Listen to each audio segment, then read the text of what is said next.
ಸಂಕೇತದಲ್ಲಿರುವ ನಕ್ಷತ್ರಗಳನ್ನು ಎಂದ ಯಾರ್ಮಠಕ್ಕೆ ತಡೆಯಲಾರದ ಚಡಾಯದಿ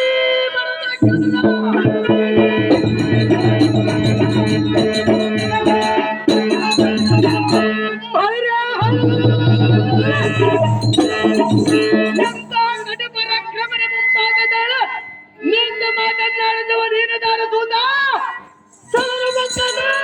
ಓಹೋ ದೇವ, ನಾವುದಾರಂದ್ರೆ ಬಡತನಕ್ಕೆ ಉಂಬುವ ಚಿಂತೆ, ಉಣಲಾದರೆ ಇಡುವ ಚಿಂತೆ, ಇಡಲಾದರೆ ಹೆಂಡರ ಚಿಂತೆ, ಹೆಂಡರಾದರೆ ಮಕ್ಕಳ ಚಿಂತೆ, ಮಕ್ಕಳಾದರೆ ಬದುಕಿನ ಚಿಂತೆ.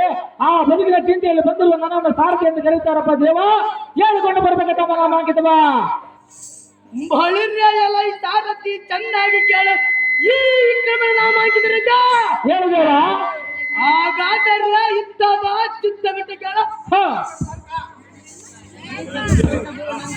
ಈ ಚತುರ್ಭುಜ ಭುವನ ಬ್ರಹ್ಮಾಂಡವಲ್ಲ, ಎಲ್ಲರ ಕೈವಶ ಮಾಡಿ ಗಂಡ ದಶ ದಿಕ್ಕುಗಳಲ್ಲ, ಎಲ್ಲರ ಸರಿ ಕಾಲಕ್ಕೆ ಮಾಡುವ ಈರರಿಲ್ಲ ಎಂದು ಕಾಲ್ಕಂಡೆಯ ಧರಿಸಿದ ಆಟವಿದಳ ಪರಾಕ್ರಮದಾರನ್ನು ಕೇಳಬಲೆಯ.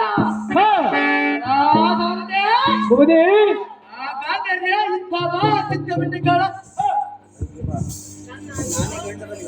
ನಾನಾ ಗಂಡುಗಲೆಯನ್ನು ಮೆರೆಯುತ್ತಿರುವ ಪುಂಡರಿಯ ಎಣ್ಣೆಯ ದಂಡದಿಂದ ಕಣ್ಣನ್ನು ಕಣ್ಣು ಮಂಡಲಕ್ಕೆ ಕೆಡಲು ಅವರ ಎಂಬಗದ ಎಂಟು ಬೋಧ ಗಣಕ್ಕೆ ದಂಡಿಯಾಗಿ ಉಣಬಡಿಸಿ ಸಂತಾನವನ್ನು ತೋರುವ ಗಣಿಗಳ ತೀರ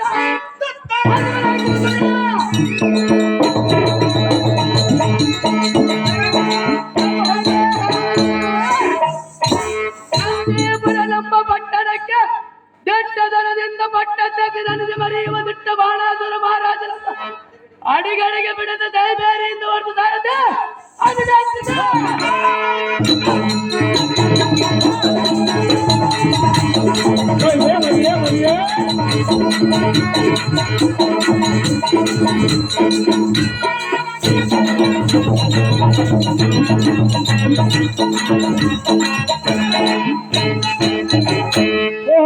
ಬಾಣಾಸುರ ಮಹಾರಾಜರಾದರೆ ಈ ಸುಂದರ ಸೌಮತ್ಯಕ್ಕೆ ಬಂದ ಕಾರಣವನಪ್ಪ ದೇವ, ಮಹಾನ ಭಾವ.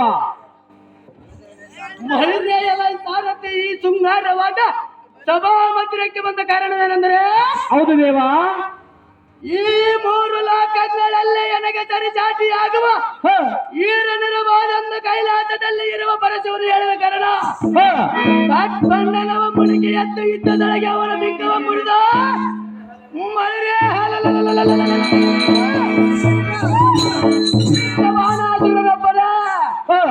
ಈ ಸಕಲ ಲೋಕಗಳಿಗೆ ಅಧಿಪತಿಯಾಗಿ ಮರೆಯಬೇಕೆಂಬ ರಾಜಕಾರ್ಯದ ನಿಮರ್ಪಣವಾಗಿ ಮರಣವಾದ ಗಂಡಿಯ ಸಾರಥಿ ತಿಳಿದು ಭೂಪತಿ, ಮುಂದೇನು ಸಂಗತಿ? ಎಲ್ಲ ಮಗಳನ್ನು ಬರೆಯಲಾಗ್ತದೆ. ಅದಾಗ್ತದೆ ದೇವ.